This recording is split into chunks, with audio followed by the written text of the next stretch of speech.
Existen mitos enseñados como verdades. Enseñanzas fuera de contexto. La mentira debe ser expuesta a la luz. La ignorancia debe ser corregida. Porque la verdad no es negociable. Mitos.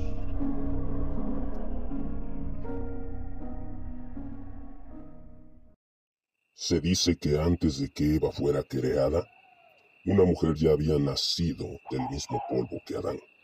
Su primera esposa, rebelde, incapaz de someterse al dominio del primer hombre, por lo que prefirió las tinieblas, huyó a la oscuridad junto a los demonios, entregándose a la inmoralidad con seres de la oscuridad, concibiendo hijos de demonios y más tarde convirtiéndose ella misma en un demonio.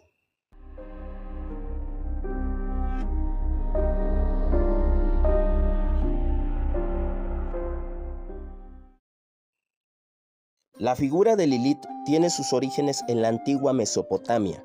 Se cree que Lilith se incorporó a la tradición judía durante la época del exilio en Babilonia, aunque es posible que ya hubiera sido conocida entre los hebreos mucho antes. El relato de Lilith adquirió mucha popularidad a través de los tiempos, siendo esta plasmada por diversos artistas. Lilith ha sido objeto de inspiración y menciones por diversos autores de la literatura y ciencia ficción. En la actualidad, esta figura se ha convertido en un estandarte para algunos movimientos feministas, quienes ven en Lilith un ejemplo inspirador, la primera mujer sobre la tierra, la cual se rebeló contra el patriarcado.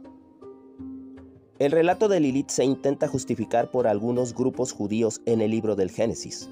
Y creó Dios al hombre a su imagen. A imagen de Dios lo creó, varón y hembra los creó. Génesis 1:27.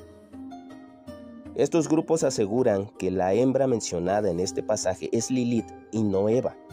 Por otro lado, Lilith es mencionada en el libro del profeta Isaías. Se juntarán gatos salvajes con hienas. Los sátiros se llamarán entre sí. Allí descansará Lilith. Se hará con una guarida. Isaías 34:14.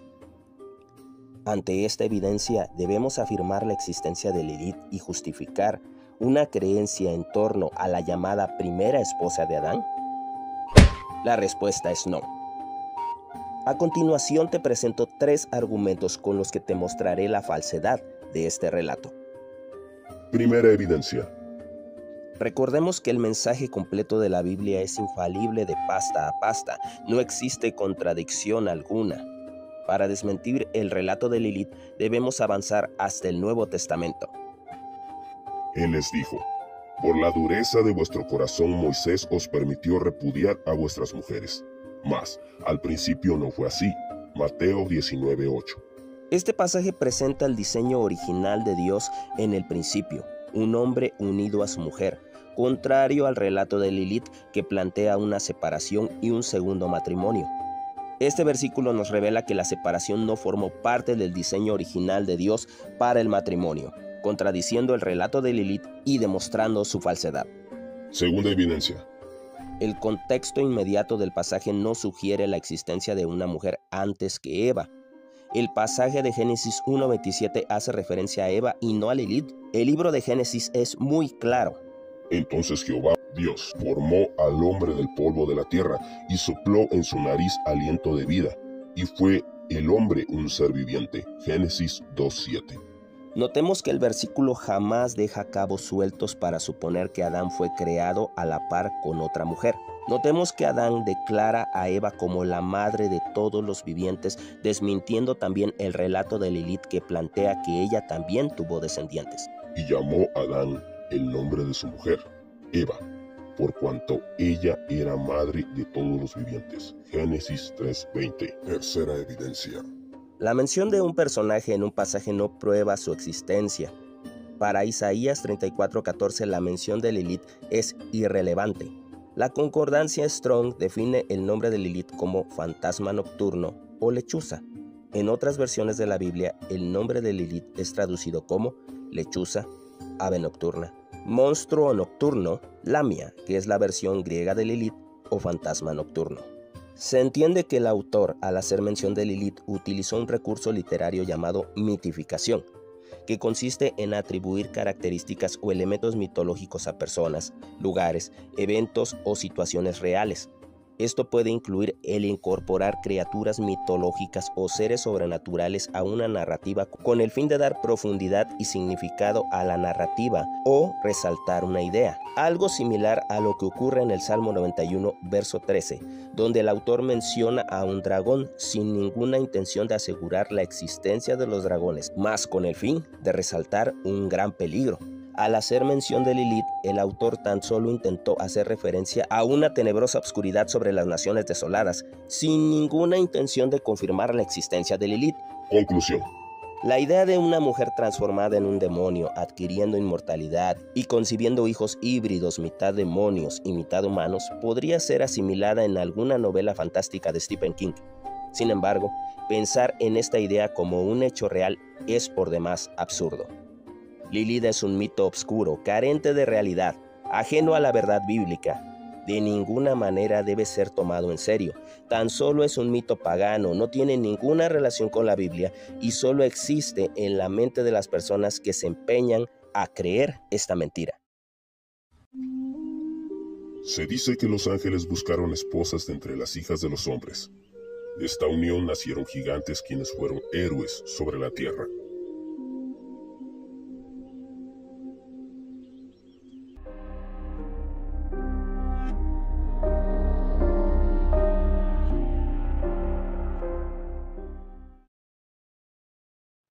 Probando las mieles del amor, los ángeles formaron un hogar junto a mujeres humanas. Este relato ha sido presentado por diversos autores de la literatura a lo largo de la historia. Asimismo, formó parte del interés de la cultura popular y de producciones cinematográficas. El relato se basa en un suceso ocurrido en la época de los antidiluvianos. Al unirse los hijos de Dios con las hijas de los seres humanos y tener hijos con ellas, nacieron gigantes, que fueron los poderosos guerreros de antaño. A partir de entonces hubo gigantes en la tierra. Génesis 6:4. Esta y otras versiones parecen claras en su interpretación. La pregunta es, ¿ante esto deberíamos dar por auténtico este relato? La respuesta es no. A continuación te mostraré 3 evidencias procedentes de una segunda traducción, la cual exhibe la falsedad del relato. Primera evidencia. Partamos primero de lo que nos dice el mensaje completo de la Biblia.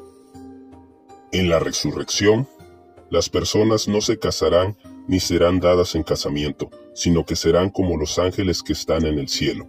Mateo 22:30. En este pasaje Jesús compara a los redimidos con los ángeles, aclarando que estos son seres asexuales, no tienen necesidades sexuales, no pueden engendrar hijos. La palabra de Dios es infalible. No puede haber contradicción entre Mateo 22:30 y Génesis 6:4, mas sí un error de traducción para Génesis 6:4 en algunas versiones de la Biblia. Segunda evidencia. Veamos el error a detalle. Y había gigantes en la tierra en aquellos días. Y también, después que se llegaron los hijos de Dios a las hijas de los hombres y les engendraron hijos, estos fueron los valientes que desde la antigüedad fueron varones de renombre. Génesis 6:4. Esta traducción es más exacta con respecto al hebreo, cuya traducción nos dice: Los Nefilín estaban en la tierra en aquellos días, y también después, cuando los hijos de Dios se unieron a las hijas de los hombres y ellas les engendraron hijos, estos fueron los hombres que fueron desde el principio hombres de renombre. Génesis 6:4. El versículo presenta 2 ideas distintas separadas por una conjunción, mientras que otras versiones cambian ambas ideas fusionándolas en una sola, generando una traducción equivocada y contradictoria con el mensaje completo de la Biblia. Las 2 ideas que presenta el versículo son la presencia de los Nefilín en la tierra y la unión de los hijos de Dios y las hijas de los hombres. La primera idea presenta a los Nefilim, seres misteriosos. Su nombre es traducido como gigantes, caídos, tiranos, taladores y seres extraordinarios. Nadie se pone de acuerdo en torno a los Nefilim. Hay debates e interesantes especulaciones sobre su identidad. Sin embargo, la verdad central del pasaje se encuentra en la segunda idea. Tercera evidencia. La segunda idea expone la unión de los hijos de Dios con las hijas de los hombres, engendrando héroes de renombre.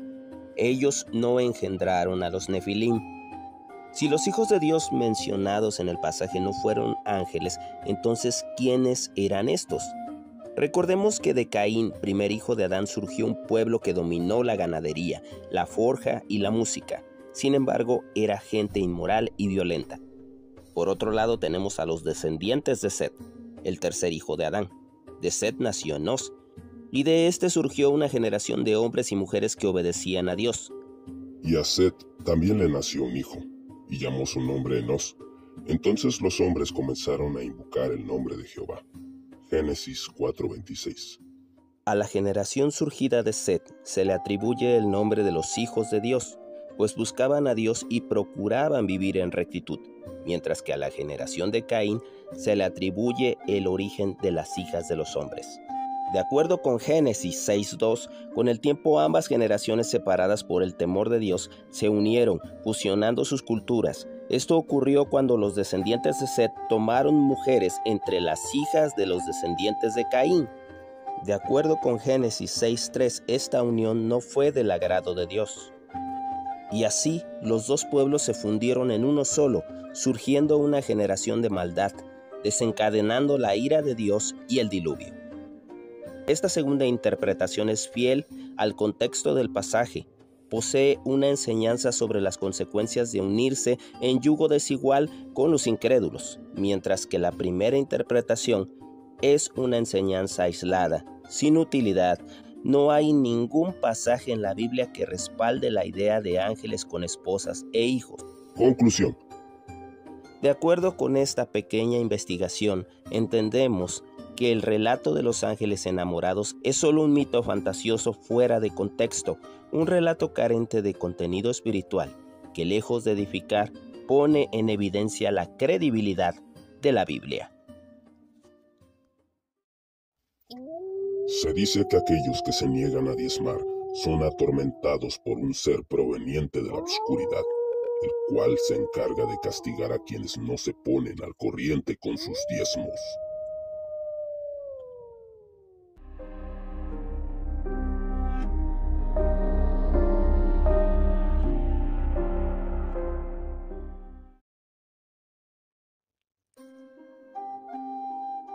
De acuerdo con Proverbios 11:25, comprendemos que Dios prospera a los generosos de corazón. El diezmo es una forma generosa de demostrar gratitud para con Dios. Además, es un mandamiento con promesa.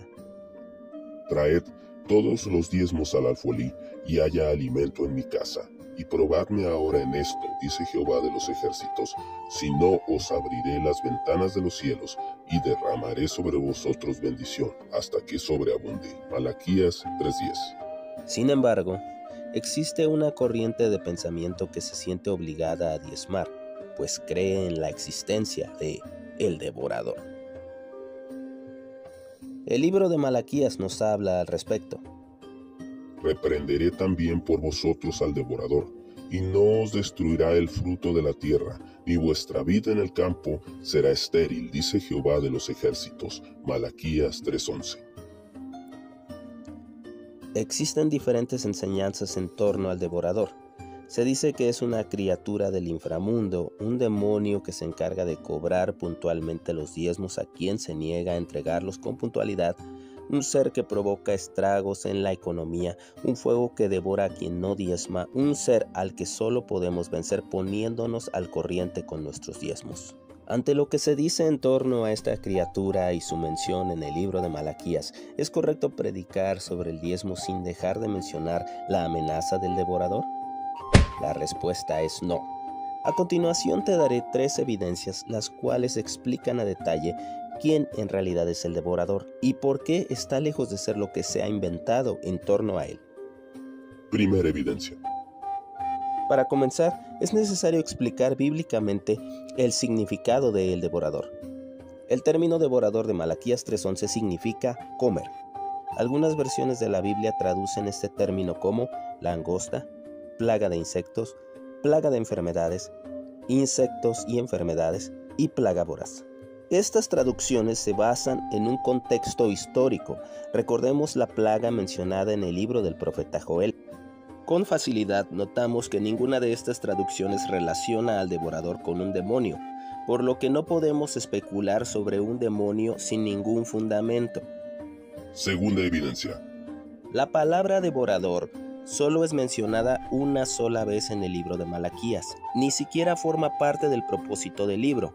Tampoco figura en la verdad central del pasaje bíblico, ya que éste exhorta a la obediencia y a la gratitud de corazón, no a temer al devorador. Veamos a detalle el contexto. El pueblo de Israel se había vuelto extremadamente ingrato y avaricioso. Según Malaquías 1, 13 y 14, las ofrendas que el pueblo daba a Dios eran ganado y rebaño hurtado, cojo, enfermo o dañado. Por si fuera poco, no aportaban su diezmo ni ofrendas para la casa de Dios, la cual era necesaria para la subsistencia de los sacerdotes y para el mantenimiento del templo. Al ver el desvergonzado proceder según Malaquías 3:9, Dios maldijo al pueblo y los llamó ladrones. A pesar de todo, Dios llamó al pueblo al arrepentimiento y a renovar su pacto, trayendo de nueva cuenta los diezmos a la casa de Dios, quien añadió una promesa de bendición sobreabundante y además prometió que él personalmente reprendería al devorador, el cual para nada es relacionado con un demonio por parte del autor. Tercera evidencia.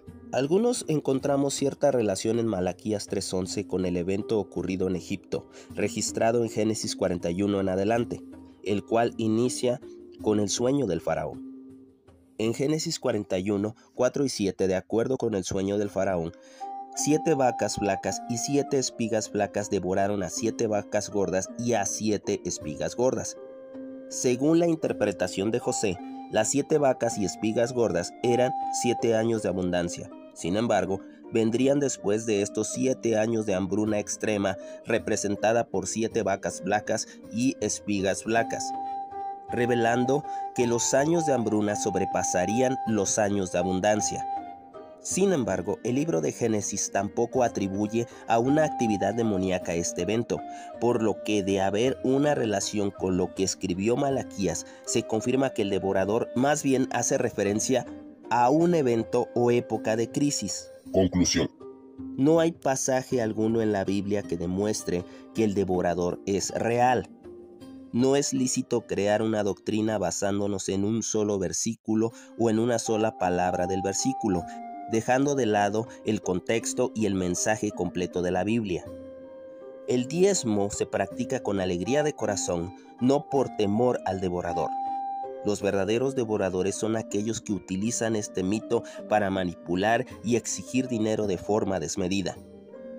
En cuanto a Malaquías 3:11, concluimos que al mencionar al devorador, el autor se refiere a uno o varios eventos desafortunados, tal vez plagas, hambruna o escasez, épocas que Dios y solo Dios en su tiempo reprenderá si practicamos la obediencia, la generosidad y la gratitud. Se dice que los espíritus malignos pueden ser transferidos de una persona a otra si existe un contacto físico, principalmente con las manos. Los espíritus malignos que oprimen, atan y poseen al primer individuo pasarán al siguiente individuo en el momento del contacto físico, provocando que éste se vuelva un nuevo esclavo del mal.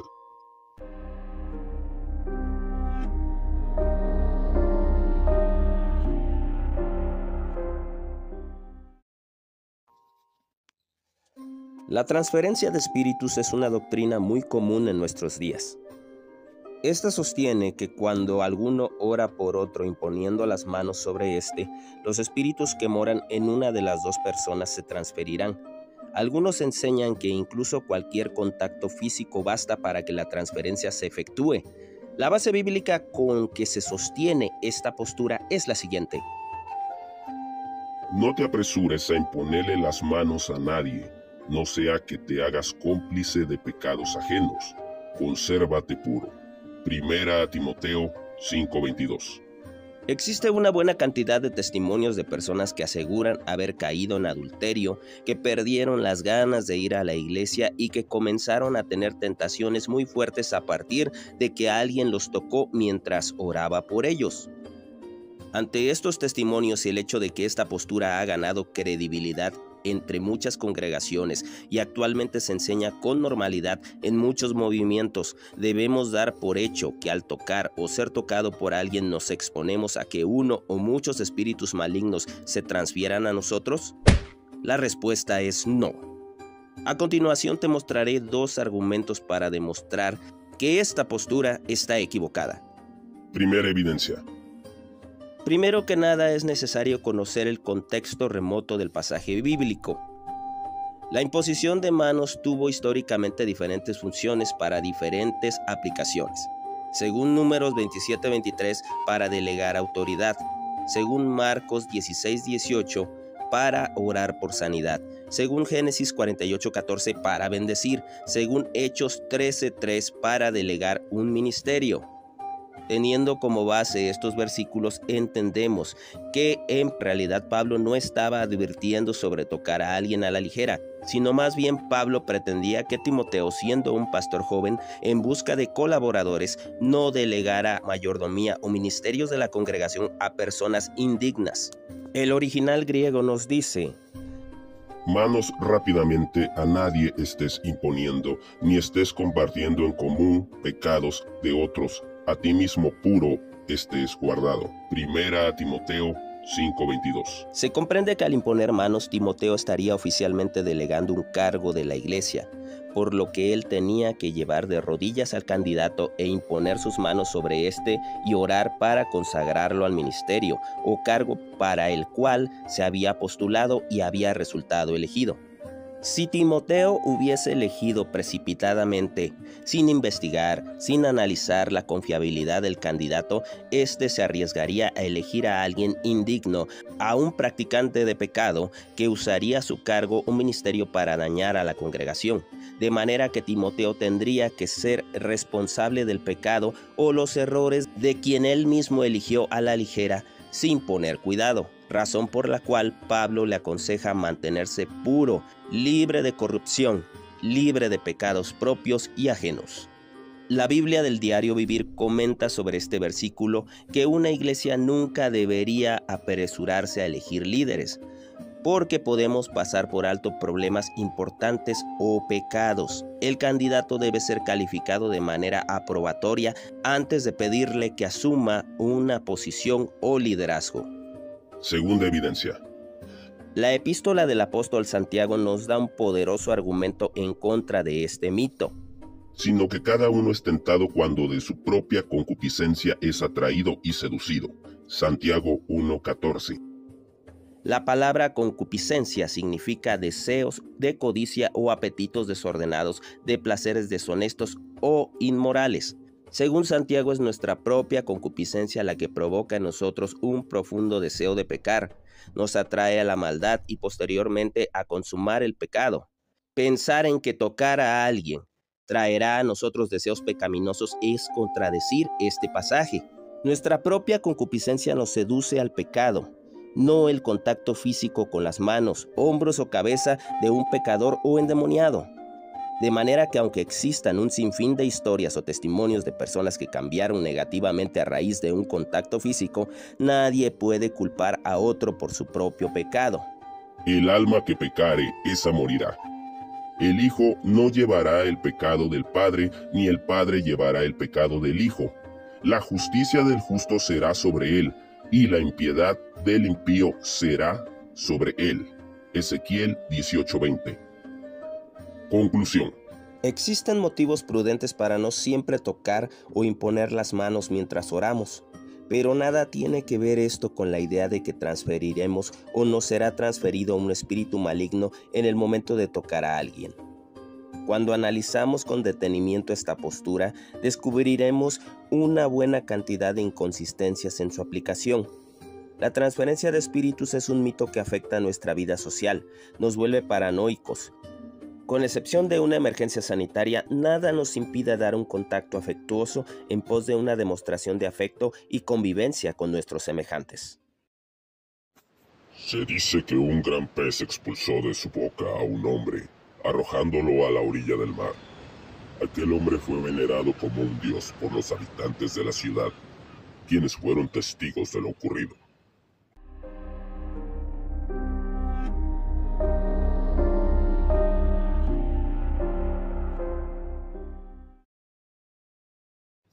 La idea de que los habitantes de Nínive creyeron que Jonás era un dios al ver cómo éste fue expulsado del vientre de un gran pez es una especulación usada por predicadores no tan exegéticos. Se añade que al ser confundido con un dios fue favorable para Jonás, ya que ganó credibilidad y logró que Nínive se arrepintiera de sus maldades. Esta idea fue publicada en literatura cristiana e incluso fue predicada en grandes congresos juveniles. La aplicación de esta idea pretende justificar estrategias no tan ortodoxas para ganar adeptos. Algunos predicadores podrían valerse de la aplicación de esta idea para justificar la celebración de Halloween dentro de la iglesia e incluso para aprobar bailes sensuales y otro tipo de shows no tan adecuados para la congregación.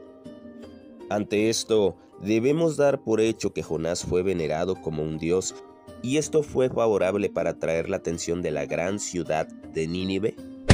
La respuesta es no. Tengo para ti 3 argumentos con los que probaré que la idea del dios del mar es una total farsa. Primera evidencia. Veamos el contexto. Jonás huyó a Tarsis al no querer predicar en Nínive. El profeta subió a una embarcación buscando escapar de Dios. En medio de una terrible tormenta, Jonás fue arrojado al mar, donde un gran pez lo esperaba para tragarlo, guardándolo por 3 días en su vientre para después arrojarlo a orilla del mar. Después de esto, Dios ordenó a Jonás dirigirse a Nínive para predicar a la gran ciudad.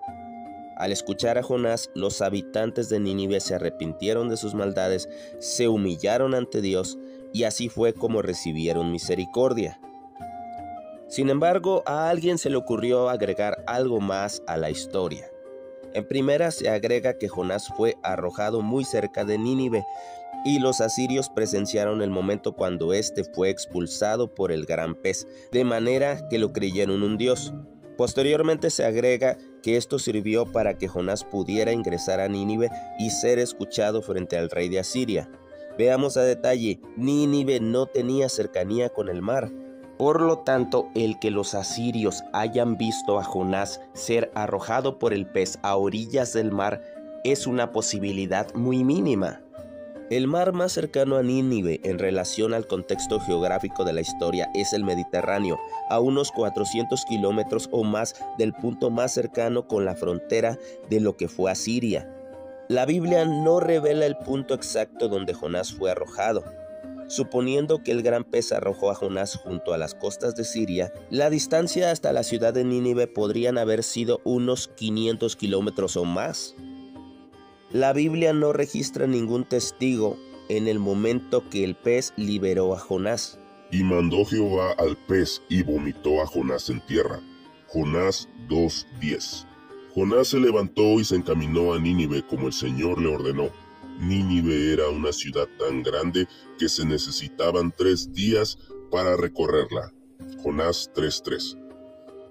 Notemos que en ningún momento el autor menciona testigos de este hecho. Sin embargo, de haber habido testigos, estos no serían asirios, sino habitantes de las costas de Siria, situados a una distancia abismal de la ciudad de Nínive, en un país distinto. No hay motivo para creer que los asirios creyeron que Jonás era un dios en relación a la distancia con el país asirio y con la ciudad de Nínive. Buscando justificar esta historia se vuelve en cada momento más inverosímil. Segunda evidencia. La eisegesis es una mala práctica en términos de teología. Es la interpretación subjetiva de un texto donde el expositor añade sus propias ideas en lugar de extraer su significado original, a diferencia de la exégesis, la cual busca el significado del texto a través de la investigación objetiva del contexto. Esta idea del Dios del mar es un claro ejemplo de eisegesis. No tiene bases bíblicas, tan solo se basa en suposiciones contradictorias. Por ejemplo, Hechos 14:11 nos narra que Bernabé y Pablo fueron tenidos por dioses griegos. Según Hechos 14:14, Bernabé y Pablo rasgaron sus vestiduras y a grandes voces intentaron corregir a la multitud. Si Bernabé y Pablo no vieron en esto una oportunidad para ganar adeptos, por lo contrario, se resistieron a ser tenidos por dioses, ¿por qué deberíamos pensar que Jonás se aprovecharía de una situación similar para ganar ventaja en Nínive? Tercera evidencia. Todo aquel que se vale de falsas suposiciones, agregando de más al mensaje inspirado por Dios, será reprendido. No añadas a sus palabras para que no te reprenda y seas hallado mentiroso. Proverbios 36. La idea del Dios del mar añade deliberadamente al mensaje de Dios ideas subjetivas sin ningún fundamento. Conclusión. Interpretaciones subjetivas y prácticas movidas por la ignorancia abundan en los púlpitos hoy en día. La idea del Dios salido del mar es un mito inverosímil que desvía al oyente del verdadero propósito del mensaje.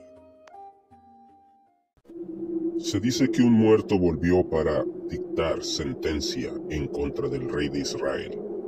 El gran profeta volvió de entre los muertos para declarar su última profecía.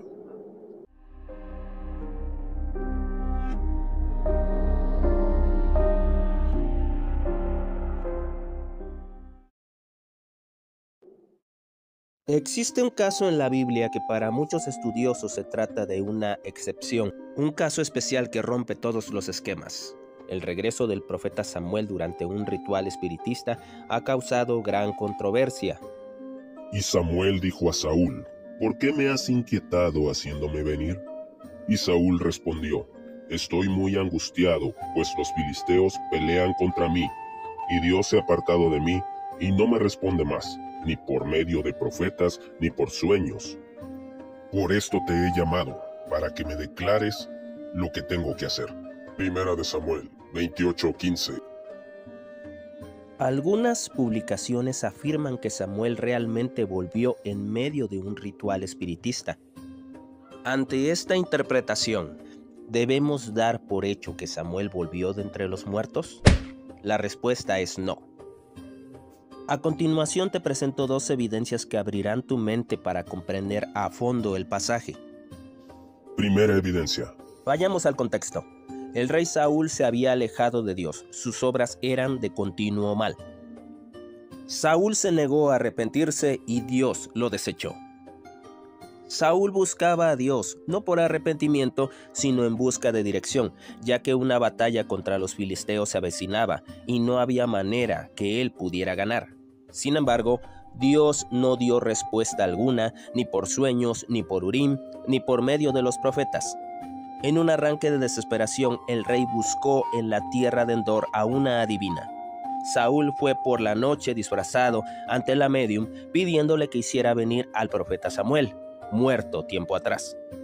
Durante el ritual a la vidente le fue revelado que su cliente era nada menos que el rey. Un espíritu se hizo presente en forma de un anciano. Saúl creyó que era Samuel. Saúl reverenció al espíritu presente, quien le dio a conocer lo que ocurriría. Saúl y sus hijos morirían en la batalla al día siguiente. Al declarar aquel espíritu de forma contundente palabras y hechos de Samuel en vida, se ha publicado y se ha creído que Samuel realmente apareció e interrumpió el ritual para declarar profecía. Ante el contexto bíblico se plantean dos preguntas.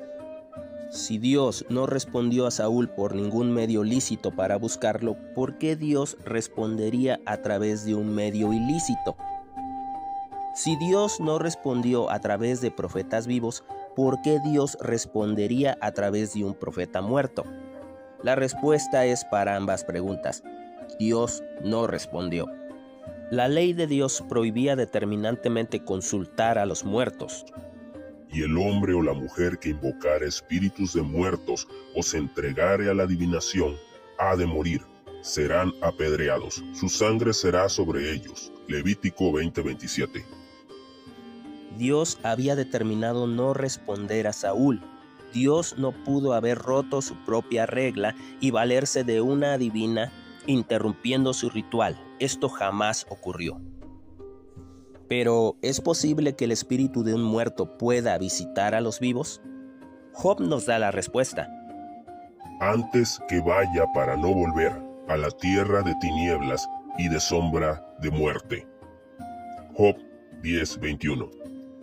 Job deseaba la muerte y este versículo da un claro mensaje: los muertos no vuelven. David declara sobre su hijo muerto: Mas ahora que ha muerto, ¿para qué he de ayunar? ¿Podré yo hacerle volver? Yo voy a él, mas él no volverá a mí. Segunda de Samuel 12:23. Si los muertos no vuelven, entonces, ¿quién en realidad respondió al rey Saúl? Segunda evidencia.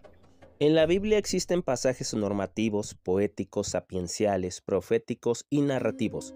Estos últimos son pasajes que se limitan a narrar lo ocurrido, no se molestan en explicar teológicamente el suceso narrado. En 1 de Samuel 28:14 se presenta una figura semejante a un anciano que solo la adivina puede ver. Saúl creyó que era Samuel. El pasaje solo se limita a dar detalles sin explicar a profundidad lo que realmente estaba ocurriendo. Es por eso que muchos estudiosos han errado al interpretar este pasaje. Si sabemos estudiar la diferencia entre pasajes, entonces nos encaminaremos a una correcta interpretación de la palabra de Dios. Tocando el tema del espiritismo, lo que ocurre en toda sesión diabólica, sin importar la variación del ritual, de acuerdo con 2 a los Corintios 11:14, Satanás suele disfrazarse. Sus servidores se disfrazan como ministros de justicia y él mismo se disfrazó de serpiente para engañar a Eva. Un demonio se hizo pasar por Samuel. El disfraz de Samuel era perfecto, un espíritu muy bien informado que nunca dejó de lado su actuación. Según Deuteronomio 18:11, no debía haber en la congregación de Jehová ninguno que consultara a los muertos. Es absurdo pensar que una adivina daría respuestas de parte de Dios. Conclusión. Todo aquel que invoca a los muertos recibirá respuestas de demonios. Saúl fue engañado, buscó respuestas en una servidora de Satanás, en vez de humillarse delante de Dios a causa de sus pecados. Samuel no volvió de entre los muertos aquella noche en Endor. Los muertos no asisten a esas reuniones, sino los espíritus de la oscuridad, demonios expertos en el arte del engaño.